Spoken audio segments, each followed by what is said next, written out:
Hello traders, FX Pip Collector here. Today is Tuesday, March 26th, and I'm going to be analyzing the Euro Yen starting on the monthly, working my way down to the 1 hour time frame for the full top-down analysis. So on the Euro Yen, I still think this looks like a 1-2. I still think this is a big wave 3. I still don't even see any evidence that the wave 3 is over, and there's nothing stopping it from going up to one of these higher Fibonacci extension levels before it actually does make a wave 4 and a big wave 5.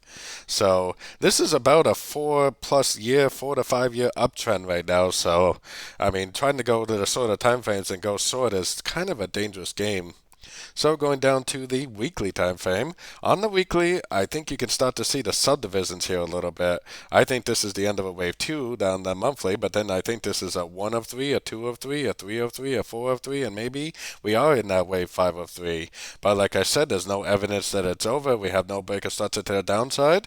We have no lower high. We have no breaker structure. There's nothing stopping this from continuing up to one of these higher fib levels until we have a breaker structure or something like that. I would definitely primarily be looking for longs on shorter time frames.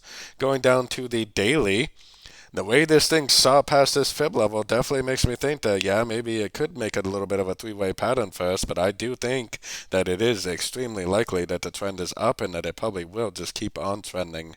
So going down to the 4 hour time frame, it definitely has that 1, 2, 3, 4, 5 look. 1, 2, 3. Maybe this move down is an ABC of 4. To me, it looks like a trend. It looks like a 1, 2, 3, 4, 5, which makes me think it's a wave A. It makes me think this is a B, and it makes me think that the yen is more likely to turn down for a wave C before it actually does go up. But the way things are going with the yen, the way that this is trending on the weekly and monthly, it possibly could just keep on trending up, making higher highs and higher lows. So going down to the 1 hour time frame, I would be looking at this move up as possibly a correction to this move down, which is why I have my Fibonacci retracement out here. If it bounces from a fib level, makes it impulsive break, a pulsive move down with a breaker structure, I would stop looking for longs and I would definitely go short because I would know that that was a wave B and I would know it was going down for a wave C.